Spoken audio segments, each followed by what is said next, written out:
Good morning students.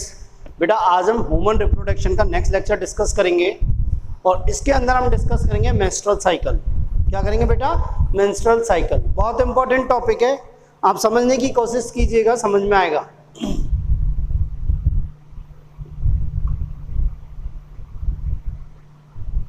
Menstrual cycle जिसको shortcut में MC भी कहते हैं। क्या कहते हैं बेटा? एमसी। देखो मेंस्ट्रुअल साइकिल किस में पाई जाती है? ओनली प्राइमेट्स में पाई जाती है। किस में प्रेजेंट होती है? प्राइमेट्स में।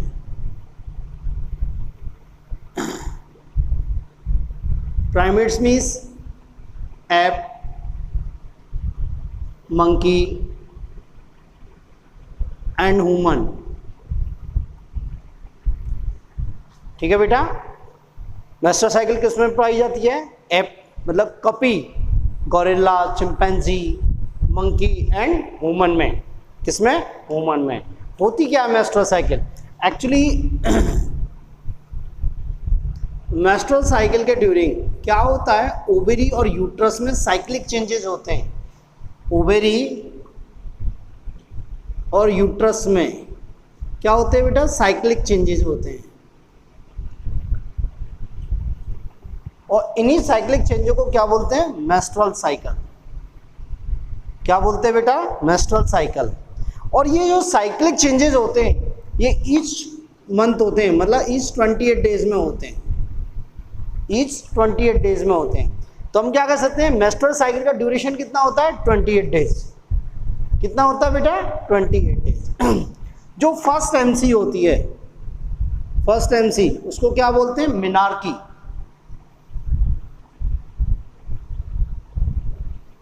क्या बोलते हैं बेटा? मिनार्की। जो कब आती है बेटा? 12 to 14 ईयर एज में आती है। बात समझ में आई? और लास्ट एमसी को क्या बोलते हैं? मीनोपॉज। क्या बोलते हैं बेटा? मीनोपॉज। और ये कब आती है बेटा? 50 to 55 एज में, ईयर एज में आती है। ठीक है। तो अगेन सुनो, मेंस्ट्रुअल साइकिल किस में प्रेजेंट होती है? ओनली प्राइमेट्स में पाई जाती है। एप, प्राइमेट्स में कहता है एप, मंकी एंड ह्यूमन। ठीक है। और मेंस्ट्रुअल साइकिल के ड्यूरिंग क्या होता है, ओवेरी और यूट्रस में क्या होते हैं? साइक्लिक चेंजेस होते हैं। ओवेरी और यूट्रस में क्या होते हैं? साइक्लिक चेंजेस होते हैं। और ये साइक्लिक चेंजेस ईच 28 डेज के अंदर होते हैं। क्या होते हैं? ईच 28 डेज के अंदर होते हैं। तो इसलिए हम क्या कर सकते हैं, मेंस्ट्रुअल साइकिल का ड्यूरेशन कितना होगा? 28 डेज। कितना हो गया? 28 डेज। फर्स्ट एमसी होती है, उसे क्या बोलते हैं? मिनार्की। क्या बोलते हैं बेटा? मिनार्की। जो कब आती है? 12 to 14 ईयर एज में आती है। लास्ट एमसी को क्या बोलते हैं? मीनोपॉज। जो कब आती है? 50 to 55 एज में आती है। 50 to 55 ईयर एज में आती है। तो देखो बेटा, ये मिनार्की और मीनोपॉज के बीच का ड्यूरेशन है। मिनार्की और मीनोपॉज के बीच का जो ड्यूरेशन है, इस ड्यूरेशन को क्या बोल सकते हैं हम? फीमेल की रिप्रोडक्टिव एज। क्या बोल सकते हैं? The reproductive age of female. तो इसके ड्यूरेशन को क्या बोलते हैं? Duration between menarche and menopause, इसको क्या बोल सकते हैं? Reproductive age of female. क्या बेटा? Reproductive age of female. तो फीमेल की रिप्रोडक्टिव एज क्यों कहते हैं? क्योंकि भाई इस ड्यूरिंग क्या होता है? मेंस्ट्रुअल आती है। मेंस्ट्रुअल्स के ड्यूरिंग क्या होता है? ओवुलेशन होता है। तो ओवुलेशन के बाद ही तो फर्टिलाइजेशन होकर फीमेल अपनी रिप्रोडक्शन कर सकती है। तो इसलिए से क्या बोलते हैं? Reproductive age. और इस रिप्रोडक्टिव एज में फीमेल 400 to 450 टाइम्स क्या होती है? एमसी से गुजरती है। मतलब फीमेल की रिप्रोडक्टिव लाइफ में कितनी बार एमसी आती है? 400 to 450 टाइम्स। और यदि ये प्रेग्नेंट नहीं होती है तो, यदि ये प्रेग्नेंट नहीं होती है तो। बात समझ में आई? नेक्स्ट देखो बेटा,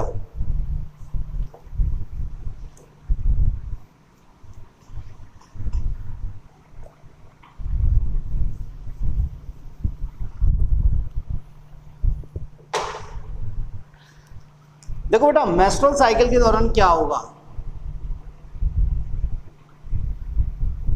मेंस्ट्रुअल साइकिल के दौरान क्या होगी, जो एंडोमेट्रियम होगी, क्या होगी? एंडोमेट्रियम। ये क्या होगी? इसका फॉर्मेशन होगा और ब्रेक होगी। ये क्या होगी? ब्रेक होगी, शेड ऑफ होगी, ब्रेक होगी, और क्या होगा? इसका फॉर्मेशन होगा। मतलब ये बनेगी भी और टूटेगी भी। तो जब ये एंडोमेट्रियम ब्रेक होगी, ये एंडोमेट्रियम ब्रेक होगी तो क्या होगी? ब्लीडिंग होगी। वेजाइना के वाई थ्रू क्या होगी? ब्लीडिंग होगी। और जैसी ब्लीडिंग होगी तो क्या होगी? एमसी स्टार्ट होगी। क्या होगी बेटा? एमसी स्टार्ट होगी। मेरी बात दोबारा सुनो, मेंस्ट्रुअल साइकिल के ड्यूरिंग क्या होता है? जो चेंजेस मेनली होते हैं वो किस में होते हैं? यूट्रस और ओवरी में। तो यूट्रस में क्या चेंजेस होते हैं कि ये एंडोमेट्रियम क्या होती है? ब्रेक होती है, टूटती है। ठीक है, जब एंडोमेट्रियम ब्रेक होगी तो क्या होगी? ब्लड वेसल्स भी ब्रेक होंगी, और ब्लड वेसल्स ब्रेक होंगी तो क्या होगी? ब्लीडिंग स्टार्ट होगी। क्या होगी? ब्लीडिंग स्टार्ट होगी। और ब्लीडिंग स्टार्ट होगी, ये क्या इंडिकेट करती है कि एमसी स्टार्ट हो गई। एमसी स्टार्ट हो गई। जब ब्लीडिंग स्टार्ट होती है उस डे को फर्स्ट डे कहते हैं। उस डे को क्या होते हैं? फर्स्ट डे कहते हैं। तो क्या होता है? मेंस्ट्रुअल साइकिल के ड्यूरिंग एंडोमेट्रियम ब्रेक भी होती है और उसका फॉर्मेशन भी होता है, वो बनती भी है। बात समझ में आई? तो देखो बेटा क्या होता है, इस एंडोमेट्रियम को प्रोटेक्ट करने का कार्य है। इस एंडोमेट्रियम को प्रोटेक्ट कौन करता है? दो हार्मोन प्रोटेक्ट करते हैं जो इस एंडोमेट्रियम को मेंटेन करते हैं। कहने का मतलब है इस एंडोमेट्रियम को दो हार्मोन मेंटेन करते हैं। कौन कौन से? Estrogen and progesterone. Estrogen and progesterone. ठीक है, तो ईस्ट्रोजन और प्रोजेस्टेरोन क्या करते हैं? एंडोमेट्रियम को मेंटेन करते हैं। जैसे ही ईस्ट्रोजन और प्रोजेस्टेरोन की कंसंट्रेशन क्या हुई? कम हुई। जैसे ही ईस्ट्रोजन और प्रोजेस्टेरोन की कंसंट्रेशन क्या हुई? कम हुई, या फिर बिल्कुल जीरो हुई, वैसे ही क्या होगी? एंडोमेट्रियम ब्रेक हो जाएगी। एंडोमेट्रियम ब्रेक हो जाएगी, शेड ऑफ हो जाएगी, तो क्या होगी? मेंस्ट्रुअल चालू हो जाएगी। अब देखो बेटा, ये ईस्ट्रोजन कहां से रिलीज होता है? थीका इंटरना से। और थीका इंटरना किसका पार्ट है? सेकेंडरी फॉलिकल का। किसका बेटा? सेकेंडरी फॉलिकल का। अब देखो हमने बताया था कि जो फॉलिकुलर डेवलपमेंट जो स्टार्ट होता है, मतलब प्रिमोर्डियल फॉलिकल से प्राइमरी फॉलिकल, प्राइमरी से सेकेंडरी, सेकेंडरी से टर्सरी और टर्सरी से ग्राफियन फॉलिकल। ये किसके इन्फ्लुएंसेस में होता है? एफएसएच हार्मोन के इन्फ्लुएंसेस में। किसके इन्फ्लुएंसेस में होता है? एफएसएच हार्मोन के इन्फ्लुएंसेस में। ठीक है, तो ये किसके इन्फ्लुएंसेस में होता है? एफएसएच हार्मोन के इन्फ्लुएंसेस में। तो एफएसएच हार्मोन कहां से निकलता है? एंटीरियर पिट्यूटरी से। कहां से निकलता है? एंटीरियर पिट्यूटरी से।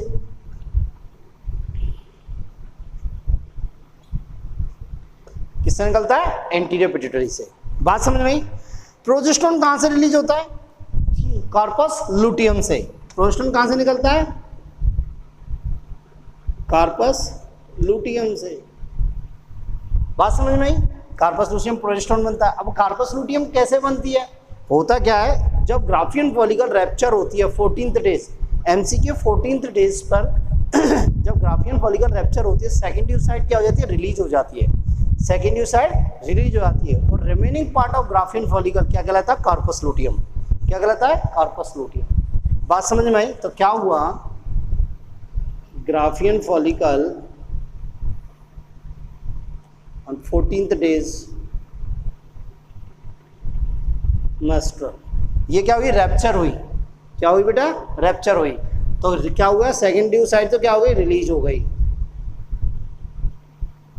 और ये सेकेंडरी ओसाइट यहां से कहां चलेगी बेटा? फैलोपियन ट्यूब में। किसमें? फैलोपियन ट्यूब से। और रिमेनिंग पार्ट है, रिमेनिंग पार्ट ऑफ क्या बेटा? Graafian follicle. इसको क्या बोला हमने? Corpus luteum. इसको क्या बोला हमने? Corpus luteum. बात समझ में आई? अब देखो बेटा, यदि फर्टिलाइजेशन होता है, यदि फर्टिलाइजेशन होता है तो ये कितने मंथ तक एक्टिव रहेगी? 9 मंथ तक। ये कार्पस लुटियम क्या होती है? 9 मंथ तक एक्टिव रहेगी और प्रोजेस्टेरोन सीक्रेट करेगी। और यदि फर्टिलाइजेशन नहीं होता है तो ये कहां? 7 to 9 डेज तक 7 to 9 डेज तक क्या होगी, एक्टिव रहेगी और प्रोजेस्टेरोन सीक्रेट करेगी।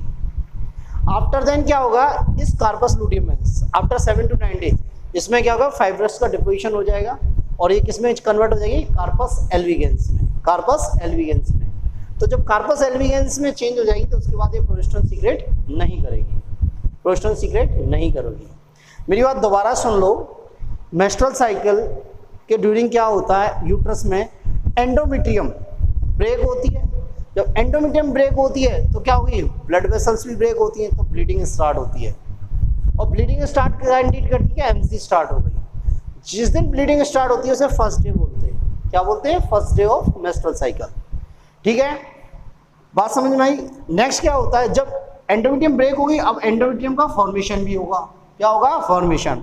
तो देखो इस एंडोमेट्रियम को मेंटेन करने का जो रेस्पॉन्सिबिलिटी है वो दो हार्मोन की है, ईस्ट्रोजन और प्रोजेस्टेरोन। ईस्ट्रोजन कहाँ से रिलीज होता है, थीका इंटरना से, और थीका इंटरना किसका पार्ट है, सेकेंडरी फॉलिकल का। और सेकेंडरी फॉलिकल किससे बन रही है, FSH, under the influences of FSH. क्योंकि एफएसएच क्या करेगा, प्रिमोडियल फॉलिकल को किसमें कन्वर्ट करेगा, प्राइमरी फॉलिकल में, प्राइमरी फॉलिकल सेकेंडरी फॉलिकल में। तो कौन किसके इन्फ्लुएंसेस में हो रहा है फॉलिकल डेवलपमेंट, एफएसएच हार्मोन के भी इन्फ्लुएंसेस में। ठीक है, और एफएसएच हार्मोन कब रिलीज होता है, on 5th day of menstrual cycle और 4th डे या 5th day of menstrual cycle. कहाँ से होता है, एंटीरियर पिट्यूटरी से। कहाँ से, एंटीरियर पिट्यूटरी से। बात समझ में आई। अब सेकेंडरी फॉलिकल टर्सरी फॉलिकल में कन्वर्ट हो गई, टर्सरी फॉलिकल ग्राफियन फॉलिकल में कन्वर्ट हो गई। अब ग्राफियन फॉलिकल क्या होगी बेटा, वो 14th डेज, एमसी का जब 14th डेज होगा उस दिन क्या होगा, इसमें रैप्चर हो जाएगी और रैप्चर हो गए क्या बनेगी, सेकेंडरी साइड को रिलीज कर देगी और रिमेनिंग पार्ट क्या कहलाएगा, कार्पस लूटियम। क्या कहलाएगा, कार्पस लूटियम। और कार्पस लूटियम क्या रिलीज करता है, प्रोजेस्टेरोन। क्या रिलीज करता है, प्रोजेस्टेरोन। तो हम क्या कह सकते हैं कि फर्स्ट मतलब ओवुलेशन से पहले तो कौन मेंटेन करता है, ईस्ट्रोजन, और ओवुलेशन के बाद एंडोमेट्रियम कौन मेंटेन करता है, प्रोजेस्टेरोन मेनली। बात समझ में। देखो कार्पस लूटियम से प्रोजेस्टेरोन भी रिलीज होता है पर कुछ स्मॉल क्वांटिटी में ईस्ट्रोजन भी रिलीज होता है। मेरी बात क्लियर है। यदि फर्टिलाइजेशन होता है तो कार्पस लूटियम 9 मंथ तक प्रोजेस्टेरोन रिलीज करती है, प्रोजेस्टेरोन सीक्रेट करती है। और फर्टिलाइजेशन नहीं होता तो 7 to 9 डेज तक, देखो ये मंथ है और ये डे है, 7 to 9 डेज तक क्या होती है, एक्टिव रह के प्रोजेस्टेरोन रिलीज करती है। देन ये किस में कन्वर्ट हो जाती है, कार्पस एल्विगेंस में, और फिर प्रोजेस्टेरोन रिलीज नहीं करती, प्रोजेस्टेरोन रिलीज नहीं करती। अब जब देखो, अब प्रोजेस्टेरोन की कंसंट्रेशन क्या हो गई, लेस हो गई, ब्लड में डिक्रीज हो गई। अब जब प्रोजेस्टेरोन की कंसंट्रेशन डिक्रीज हो गई तो एंडोमेट्रियम को मेंटेन कोई नहीं कर पा रहा है, तो एंडोमेट्रियम क्या होगी, थिन होती चली जाएगी। क्या होती, थिन होती चली जाएगी। वो एक पर्टिकुलर पॉइंट ऐसा आएगा जहाँ पे ये शेड अप हो जाएगी या ये ब्रेक हो जाएगी, और ब्रेक हो जाएगी तो एमसी स्टार्ट हो जाएगी, एमसी स्टार्ट हो जाएगी। मेरी बात क्लियर है, देखते हैं अपन इसे। ठीक है बेटा, तो ये बेसिक कंसेप्ट है मेंस्ट्रुअल साइकिल का।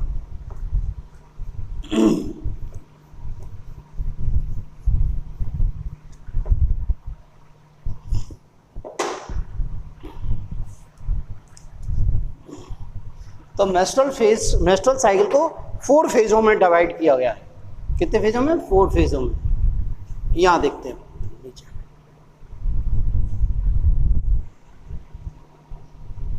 ठीक है, ये फर्स्ट डे है जिस दिन ब्लीडिंग स्टार्ट हुई है, ये 5th डे, ये 13th डे, ये 14th डे और ये 28th डे। देखो बेटा, फर्स्ट 5 डे क्या होती है, ब्लीडिंग होती है। क्या होती है, ब्लीडिंग होती है। वेजाइनास के बाई थ्रू क्या होती है, ब्लीडिंग होती है। इसलिए इसे क्या बोलते हैं, ब्लीडिंग फेज। क्या बोलते हैं बेटा, ब्लीडिंग फेज या मेंस्ट्रुअल फेज। क्या बोलते हैं, मेंस्ट्रुअल फेज। और इसका ड्यूरेशन कितना होता है, 1st to 5th डे। क्या होता है, 1st to 5th डे। मेरी बात क्लियर है। मतलब यहाँ पे एंडोमेट्रियम का ब्रेक हो गई है, यहाँ एंडोमेट्रियम ब्रेक हो गई है। बात समझ में आई। अब दूसरी देखो बेटा, 5th डे क्या होता है कि एंटीरियर पिट्यूटरी ग्लैंड से क्या रिलीज होता है, एफएसएच। क्या रिलीज होता है, FSH। और ये FSH क्या करता है, फॉलिकुलर डेवलपमेंट कराता है।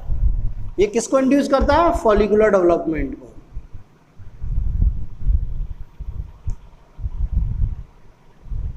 किसको इंड्यूस करता है, फॉलिकुलर डेवलपमेंट को। मतलब प्रिमोडियल फॉलिकल से primary follicle, secondary follicle, tertiary follicle, Graafian follicle. तो इस स्टेज को क्या बोलते हैं, फॉलिक्यूलर फेज।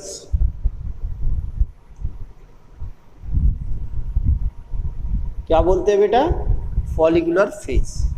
अब देखो बच्चा, यहां पे देखो, यहां पे क्या बनेगी, थीका इंटरना बनेगी। क्या बनेगी, थीका इंटरना। तो इस फेज के ड्यूरिंग क्या रिलीज होगा, ईस्ट्रोजन। तो इसलिए इसे क्या बोलते हैं, ईस्ट्रोजन फेज। क्या बोलते हैं, ईस्ट्रोजन फेज। मेरी बात समझ आई। इसका ड्यूरेशन क्या होता है, 5th to 13th डे या 6 to 13 डेज। मेरी बात क्लियर है। नेक्स्ट देखो, ये FSH हुआ 5th डे। अब क्या होगा, जब ग्राफियन फॉलिकल का फॉर्मेशन हो गया, तो अब क्या होगा कि ग्राफियन फॉलिकल का जब फॉर्मेशन हो जाएगा तो ब्रेन को सिग्नल, क्योंकि ग्राफियन फॉलिकल का फॉर्मेशन हो गया तो यहाँ ईस्ट्रोजन की कंसंट्रेशन हाईएस्ट है। इस 13 डेज पे क्या हो गई, जैसे जैसे फॉलिकुलर डेवलपमेंट होगा ईस्ट्रोजन की कंसंट्रेशन बढ़ेगी, तो ईस्ट्रोजन की कंसंट्रेशन हाईएस्ट है। तो ये ईस्ट्रोजन की कंसंट्रेशन हाईएस्ट होती है तो क्या होता है, ईस्ट्रोजन पॉजिटिव फीडबैक भेजता है हाइपोथैलेमस को। हाइपोथैलेमस को क्या भेजता है, पॉजिटिव फीडबैक। किसके लिए, वो ये उसको मैसेज कन्वे करता है कि ग्राफियन फॉलिकल मतलब मैच्योर फॉलिकल बन चुकी है, सेकेंडरी ओसाइट रेडी है ओवुलेशन के लिए। किसके लिए, ओवुलेशन के बाद रेडी है वो बाहर आने के लिए। तो उसके क्या होता है, हाइपोथैलेमस एक्टिव होता है और हाइपोथैलेमस क्या करता है, LH रिलीज करता है। एंटीरियर पिट्यूटरी से LH रिलीज कराता है। क्या करता है, LH रिलीज कराता है। और ये LH किसको इंड्यूस करता है, ओवुलेशन को। मतलब ग्राफियन फॉलिकल को रैप्चर करता है, ग्राफियन फॉलिकल को रैप्चर करता है। तो क्या होता है, सेकेंडरी ओसाइट रिलीज होती है। तो इसलिए इसे क्या बोलते हैं, ओवुलेटरी फेज।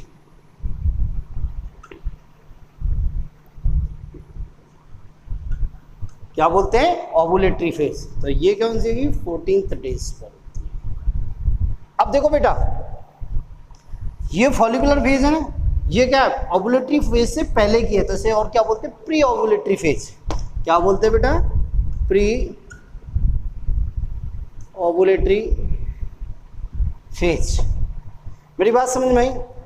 अब जब ओवुलेशन हुआ, मतलब ग्राफियन फॉलिकल जब रैप्चर हुई, तो सेकेंडरी ओसाइट तो रिलीज हो गया, सेकेंडरी ओसाइट रिलीज हो गया। और सेकेंडरी ओसाइट फॉलिकल ट्यूब के कहाँ पहुंच गया, एम्प्यूला में। किसके लिए, फर्टिलाइजेशन के लिए।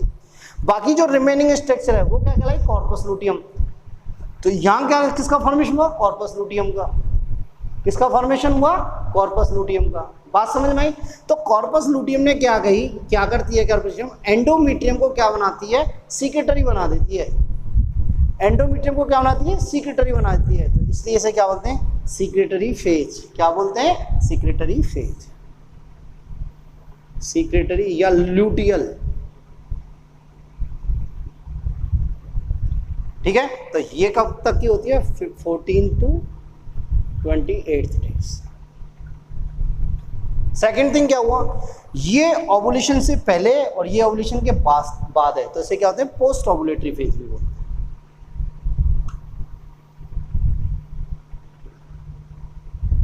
क्या बोलते हैं, पोस्ट ओवुलेटरी फेज। सेकंड देखो बेटा, इस पर कार्पस लूटियम का फॉर्मेशन हुआ, तो कार्पस लूटियम क्या रिलीज करेगी, प्रोजेस्टेरॉन। तो इसलिए इसे और क्या बोलते हैं, प्रोजेस्टेरॉन फेज भी बोलते हैं।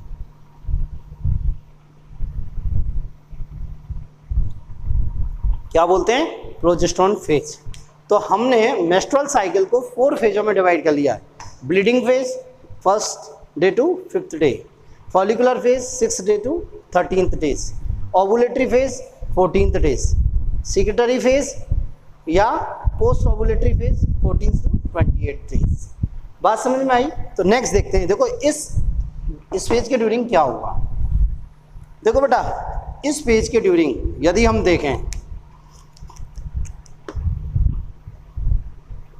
मतलब एंडोमीट्रियम ब्रेक हो रही है, एंडोमीट्रियम शेड ऑफ हो रही है, शेड ऑफ हो रही है।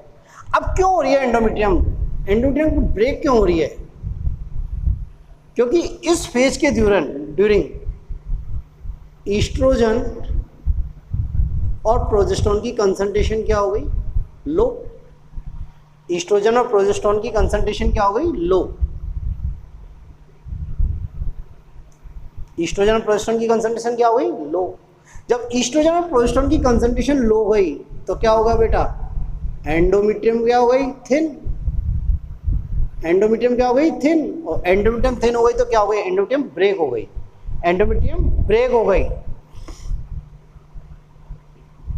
ब्रेक हो गई एंडोमेट्रियम। और एंडोमेट्रियम ब्रेक हो गई तो क्या स्टार्ट हो गई, ब्लीडिंग। क्या स्टार्ट हो गई, ब्लीडिंग। मेरी बात दोबारा सुनो भाई, ब्लीडिंग फेज में क्या हुआ भाई, ब्लीडिंग हुई क्यों, क्योंकि एंडोमेट्रियम ब्रेक हुई है। एंडोमेट्रियम ब्रेक हुई है, एंडोमेट्रियम टूटी है। अब एंडोमेट्रियम क्यों ब्रेक हुई है, क्योंकि एंडोमेट्रियम को मेंटेन करने वाले कौन कौन से हार्मोन थे, ईस्ट्रोजन और प्रोजेस्टेरोन। मतलब ईस्ट्रोजन और प्रोजेस्टेरोन की कंसंट्रेशन क्या हो गई, नील, या फिर बिल्कुल बहुत माइन्यूट कंसंट्रेशन रह गई ब्लड में। अब जब इसकी कंसंट्रेशन या तो डिक्रीज हो गई, या तो क्या हो गई, डिक्रीज, और या हो गई नील, तो क्या हुआ, एंडोमेट्रियम थिन होगी। भाई एंडोमेट्रियम को प्रोटेक्ट करने वाला, मेंटेन करने वाला नहीं है, तो एंडोमेट्रियम क्या होगी, थिन होती चली जाएगी। क्या होती चली जाएगी, थिन। अब एंडोमेट्रियम थिन होगी तो क्या होगी, ब्रेक होगी, और ब्रेक होगी तो ब्लीडिंग स्टार्ट होगी। क्या होगी बेटा, ब्लीडिंग स्टार्ट होगी। ठीक है, अब देखो होगा क्या, ऑन फिफ्थ डे क्या होगा, FSH हार्मोन रिलीज होगा। कहां से, एंटीरियर पिट्यूटरी से। इसको मैं इधर लिख देता हूं है बेटा, जिससे अपन आगे लिख सकते हैं। ये क्या होगी, डिक्रीज हो गई या नील हो गई इसकी कंसंट्रेशन। FSH रिलीज हुआ कहां से, एंटीरियर पिट्यूटरी ग्लैंड से। और इसने क्या इंड्यूस किया, फॉलिकुलर डेवलपमेंट। इसने क्या इंड्यूस किया, फॉलिकुलर डेवलपमेंट।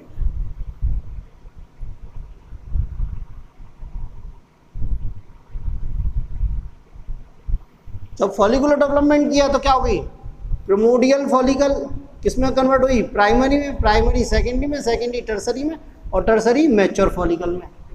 किसमें, मैच्योर फॉलिकल में, ग्राफियन फॉलिकल में। हुई या नहीं हुई। अब देखो बेटा, इस सेकेंडरी फॉलिकल ने क्या रिलीज किया, इस सेकेंडरी फॉलिकल में क्या था, थीका इंटरना।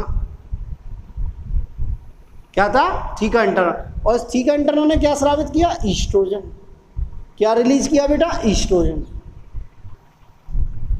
भाई FSH रिलीज हुआ, और FSH ने क्या किया, फॉलिकुलर डेवलपमेंट को इंड्यूस किया। फॉलिकुलर डेवलपमेंट को क्या किया, इंड्यूस किया, या फॉलिकुलर डेवलपमेंट को क्या हो गया, स्टार्ट किया। तो स्टार्ट किया तो क्या हो गया, प्रिमोडियल फॉलिकल से क्या बनी, primary follicle, secondary follicle, tertiary follicle और मैच्योर फॉलिकल। ठीक है, अब सेकेंडरी फॉलिकल में क्या था, थीका इंटरना, और थीका इंटरना क्या रिलीज किया, ईस्ट्रोजन।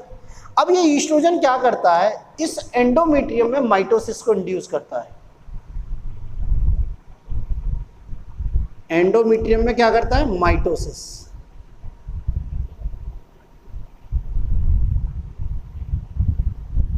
यहां थोड़ा बड़ा लिख देता हूं इसको बाद में।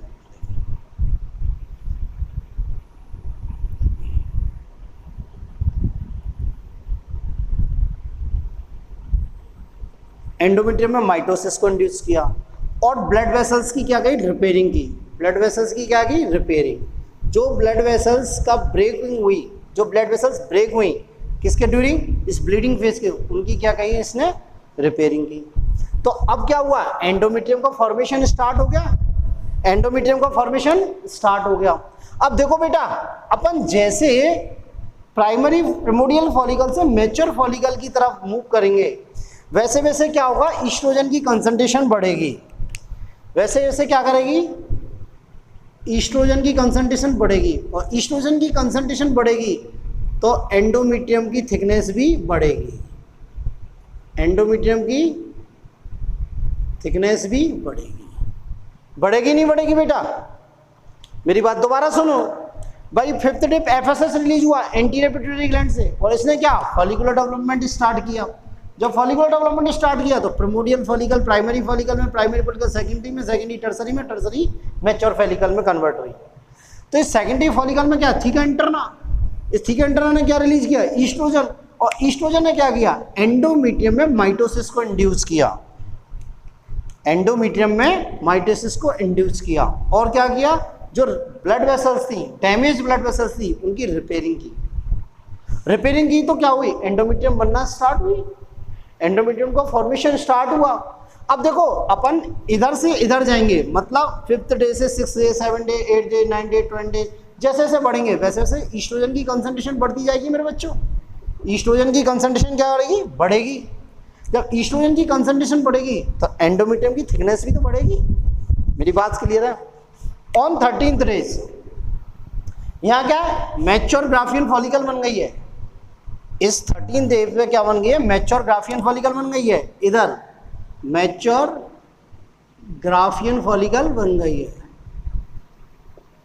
और दूसरी बात क्या है, ईस्ट्रोजन की कंसंट्रेशन हाईएस्ट है। ईस्ट्रोजन कंसंट्रेशन क्या है, हाईएस्ट है।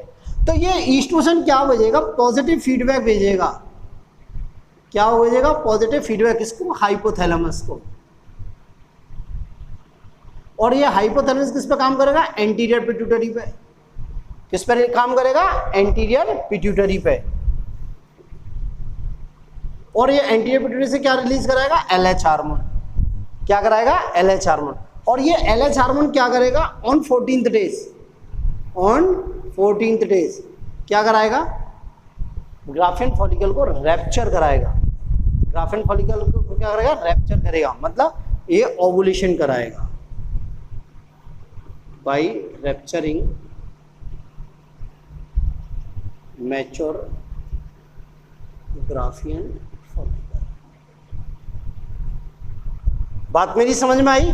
तो रैप्चर जब, मतलब इसका मतलब क्या हो गया कि 14th डेज हाईएस्ट कंसंट्रेशन किसकी है, LH की। LH क्या पीक पर है, LH की कंसंट्रेशन क्या है, पीक पर है। तो क्या होगा, ओवुलेशन होगा। तो देखो ओवुलेशन किसके अंडर द इन्फ्लुएंसेस हुआ, LH हार्मोन के। किसके, LH हार्मोन के। फॉलिकुलर डेवलपमेंट किसके इन्फ्लुएंसेस में हुआ, FSH हार्मोन के।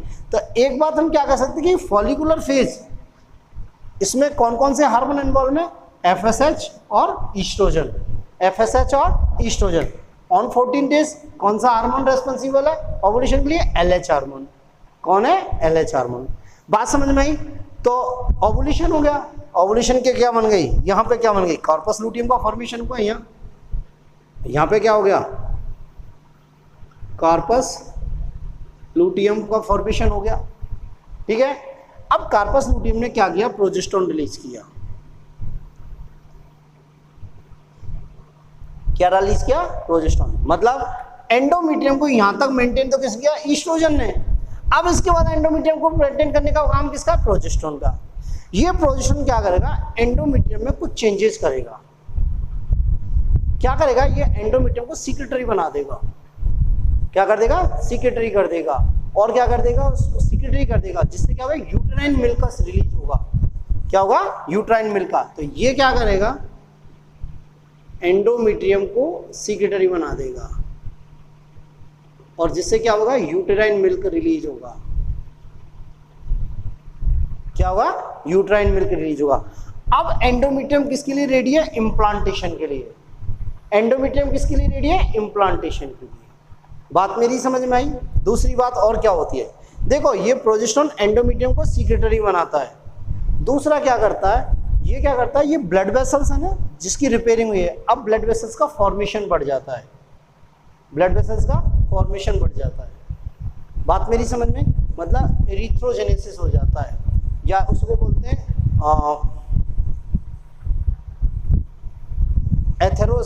सॉरी आप यही मानो, ब्लड वेसल्स का फॉर्मेशन बढ़ जाता है। मतलब ब्लड वेसल्स स्क्रू टाइप की होने लग जाती हैं। ब्लड वेसल्स किस टाइप की हो जाती है, स्क्रू टाइप की हो जानी चाहिए। ठीक है। अब एंडोमीट्रियम किसके रेडी है, इम्प्लांटेशन के लिए रेडी है। क्या बेटा, इम्प्लांटेशन के लिए रेडी है। मेरी बात समझ में आई। ये प्रोजेस्टेरोन क्या करता है, एंडोमीट्रियम को सीक्रेटरी बना देता है। एंडोमीट्रियम को क्या बना देता है, सीक्रेटरी। जब एंडोमीट्रियम सीक्रेटरी हो गई तो ये यूटेराइन मिल्क सीक्रेट करती है। और अब एंडोमीट्रियम किसके लिए रेडी है, इम्प्लांटेशन के लिए। किसके लिए, इम्प्लांटेशन के लिए। ठीक है। इम्प्लांटेशन हो जाता है तो ठीक है। यदि फर्टिलाइजेशन नहीं हुआ, यदि फर्टिलाइजेशन नहीं हुआ, फर्टिलाइजेशन नहीं हुआ तो ये कॉर्पस लूटियम, क्या बेटा, कॉर्पस लूटियम ऑन 21 और 23rd डे ये किस में कन्वर्ट हो जाएगी, कॉर्पस एल्विकेंस में। किस में कन्वर्ट हो जाएगी, कॉर्पस एल्विकेंस में। और प्रोजेस्टेरोन का रिलीज बंद, प्रोजेस्टेरोन का रिलीज क्या हो जाएगा, अब प्रोजेस्टेरोन का रिलीज से नहीं होगा, प्रोजेस्टेरोन का रिलीज नहीं होगा। मैंने क्या बोला, फर्टिलाइजेशन नहीं हुआ तो कितने 7 to 9 डेज तक एक्टिव रहती है, तो क्या रहेगी 21 to 23rd डेज तक तो एक्टिव रहेगी। इसके बाद क्या होगा, इसमें क्या होगा, फाइब्रस डिपॉजिट हो जाएंगे। क्या डिपॉजिट हो जाएंगे बेटा, फाइब्रस। और जब फाइब्रस डिपॉजिट हो गए तो ये किस में कन्वर्ट हो गई, कार्पस एल्विकेंस में। अब प्रोजेस्टेरोन का सीक्रेशन बंद, क्लोज। अब प्रोजेस्टेरोन का सीक्रेशन बंद हो गया, क्लोज हो गया, तो अब एंडोमेट्रियम को कोई मेंटेन करने वाला नहीं हुआ। अब एंडोमेट्रियम को मेंटेन करने वाला कोई नहीं रहा, तो एंडोमेट्रियम क्या हो जाएगी, एंडोमेट्रियम स्ट्रेस में आ जाएगी। क्या आ जाएगी, स्ट्रेस में। और क्या हो जाएगी, endometrium become thick, thin, endometrium become thin, और एंडोमेट्रियम थिन होती चली जाएगी। और क्या होगी, ऑन 28 डेज क्या हो जाएगी, ये ब्रेक हो जाएगी। और ब्रेक हो गई तो अगेन एमसी स्टार्ट हो जाएगी, अगेन एमसी स्टार्ट हो जाएगी। मेरी बात समझ में आई है नहीं आई, थोड़ा ट्रिकली है। दोबारा देखो, ये फर्स्ट फेज है, ब्लीडिंग फेज है, ठीक है। इस ड्यूरिंग क्या होती है, ब्लीडिंग होती है। अब ब्लीडिंग क्यों होती है, हमने बताया था कि एंडोमेट्रियम ब्रेक हुई है। एंडोमेट्रियम क्या हुई है, ब्रेक हुई है। और एंडोमेट्रियम ब्रेक क्यों हुई है, क्योंकि ईस्ट्रोजन और प्रोजेस्टेरोन की कंसंट्रेशन क्या है, या तो वेरी लो है और या नगण्य, बिल्कुल मतलब नील है। जब एंडोमेट्रियम इसकी ईस्ट्रोजन प्रोजेस्टेरोन की कंसंट्रेशन नील है तो क्या होगी, एंडोमेट्रियम थिन होगी, एंडोमेट्रियम ब्रेक होगी, ब्रेक होगी तो ब्लीडिंग स्टार्ट होगी। बात क्लियर है। 5th डे एफएसएस रिलीज होगा एंटी रेपिट्यूटरी से, और ये क्या करेगा, फॉलिकुलर डेवलपमेंट को इंड्यूस करेगा। जब फॉलिकुलर डेवलपमेंट इंड्यूस होगा तो थीका इंटरना बनेगा, थीका इंटरना क्या करेगा, ईस्ट्रोजन रिलीज करेगा। और ये ईस्ट्रोजन क्या करेगा, जो एंडोमेट्रियम यहाँ पे ब्रेक हो गई उस एंडोमेट्रियम को क्या करेगा, दोबारा बनाएगा, उसको रीबिल्डअप करेगा। क्या करेगा, रीबिल्डअप। तो ये क्या करता है, एंडोमेट्रियम में माइटोसिस को इंड्यूस करता है, और ब्लड वेसल्स, जो डैमेज ब्लड वेसल्स हैं उनकी रिपेयरिंग करता है। बात क्लियर हुई। दूसरी क्या होती है, जैसे हम 5th डे से 13 डेज की तरफ आगे जाएंगे तो क्या होगा, ईस्ट्रोजन की कंसंट्रेशन बढ़ जाएगी और एंडोमेट्रियम की थिकनेस भी बढ़ती जाएगी। On 13th days mature Graafian follicle बन गई है। इस दिन क्या होता है, ईस्ट्रोजन की कंसंट्रेशन हाईएस्ट होती है, और ये ईस्ट्रोजन क्या बोलता है, पॉजिटिव फीडबैक भेजता है किसको, हाइपोथैलेमस को। ये हाइपोथैलेमस किस पे वर्क करता है, एंटी रेपिट्यूटरी पे, और एंटी रेपिट्यूटरी से क्या निकलता है, एलएच, ठीक है। ऑन 14 डेज एलएच की कंसंट्रेशन हाईएस्ट होती है, और ये एलएच किसको इंड्यूस करता है, ओवुलेशन को। किसको, ओवुलेशन को। तो 14 डेज क्या होता है, ओवुलेशन होता है, ठीक है। जब ये ग्राफियन फॉलिकल रैप्चर होगी तो ओवुलेशन होगा, और रिमेनिंग स्ट्रक्चर क्या होगा, कॉर्पस लूटियम। तो 14 डेज किसका फॉर्मेशन हुआ, कॉर्पस लूटियम का। किसका, कार्पस लूटियम। तो यहां तक एंडोमेट्रियम किसने मेंटेन की, ईस्ट्रोजन ने। अब एंडोमेट्रियम को कौन मेंटेन करेगा, प्रोजेस्टेरोन। अब रेस्पॉन्सिबिलिटी किसकी है, प्रोजेस्टेरोन की। अब देखो बेटा, कार्पस लूटियम प्रोजेस्टेरोन रिलीज कर रहा है, ये प्रोजेस्टेरोन क्या करता है, एंडोमेट्रियम को सीक्रेटरी बना देता है, एंडोमेट्रियम को सीक्रेटरी बनाता है। जैसे ही एंडोमेट्रियम सीक्रेटरी होती है तो ये इम्प्लांटेशन के लिए रेडी है। अब इस पे आके जाइगोट इम्प्लांट हो सकता है। पर फर्टिलाइजेशन यदि नहीं होता है, फर्टिलाइजेशन नहीं होता है, तो ये corpus luteum after 7 to 9 days बाद, आफ्टर 7 to 9 डेज, या मतलब 21 और 23rd डेज पे आगे क्या हो जाता है, इसमें फाइब्रस डिपॉजिट हो जाते हैं, और ये किस में कन्वर्ट हो जाती है, कार्पस एल्विकेंस में। कार्पस एल्विकेंस में क्या होता है, प्रोजेस्टेरोन रिलीज नहीं करता। जब प्रोजेस्टेरोन रिलीज नहीं है, अब कार्पस लूटियम प्रोजेस्टेरोन रिलीज नहीं कर रही, तो एंडोमेट्रियम को मेंटेन कौन करेगा। अब एंडोमेट्रियम को मेंटेन करने वाले हार्मोन नहीं है, तो क्या होगी, एंडोमेट्रियम स्ट्रेस में आ जाएगी और एंडोमेट्रियम थिन हो जाएगी, और ऑन 28 डेज एंडोमेट्रियम क्या होगी, फिर ब्रेक हो जाएगी और एनसी स्टार्ट हो जाएगी, एनसी स्टार्ट हो जाएगी। तो देखो बेटा, ये जो फेज है प्री ओवुलेटरी फेज, ये किस किस हार्मोन के द्वारा कंट्रोल होती है? FSH and estrogen. या ये किसके इन्फ्लुएंसेस में होती है? FSH and estrogen. ये किसके इन्फ्लुएंसेस में होती है? LH। किसके? LH। और ये किसके इन्फ्लुएंस में होती है? प्रोजेस्टेरोन। क्या बेटा? प्रोजेस्टेरोन। बात मेरी क्लियर है? तो ये है मेंस्ट्रुअल साइकिल। क्या बेटा? Menstrual cycle. एक और देखो, मेंस्ट्रुअल साइकिल प्रेग्नेंट लेडी में नहीं आती। मेंस्ट्रुअल साइकिल प्रेग्नेंट लेडी में नहीं आती। क्यों नहीं आती? क्योंकि प्रेग्नेंट लेडी में क्या होता है? कार्पस लूटियम 9 मंथ तक एक्टिव है। कार्पस लूटियम 9 मंथ तक एक्टिव है, तो 9 मंथ तक वो प्रोजेस्टेरोन रिलीज करती रहेगी। इवन प्लेसेंटा भी प्रोजेस्टेरोन रिलीज करेगा। तो अब एंडोमेट्रियम मेंटेन है, तो एंडोमेट्रियम क्या हो गई है? जब एंडोमेट्रियम मेंटेन है तो मेंस्ट्रुअल आएगी। दूसरी बात, जब डिलीवरी हो जाती है, पार्चुरेशन हो जाता है, मतलब आफ्टर बेबी बर्थ 6 मंथ तक भी मेंस्ट्रुअल नहीं आती, क्योंकि उस दौरान क्या होता है? प्रोलैक्टिन का लेवल पीक पर होता है। प्रोलैक्टिन का लेवल पीक पर होता है, तो उस दौरान भी मेंस्ट्रुअल नहीं आती। तो उस कंडीशन को क्या बोलते हैं? Lactational amenorrhoea. क्या बोलते हैं? Lactational amenorrhoea. तो ये हुई आपकी मेंस्ट्रुअल साइकिल। बात समझ? नेक्स्ट चैप्टर में अपन पढ़ेंगे क्या? Mechanism of fertilization. Mechanism of fertilization. Thank you बेटा, आज के लिए।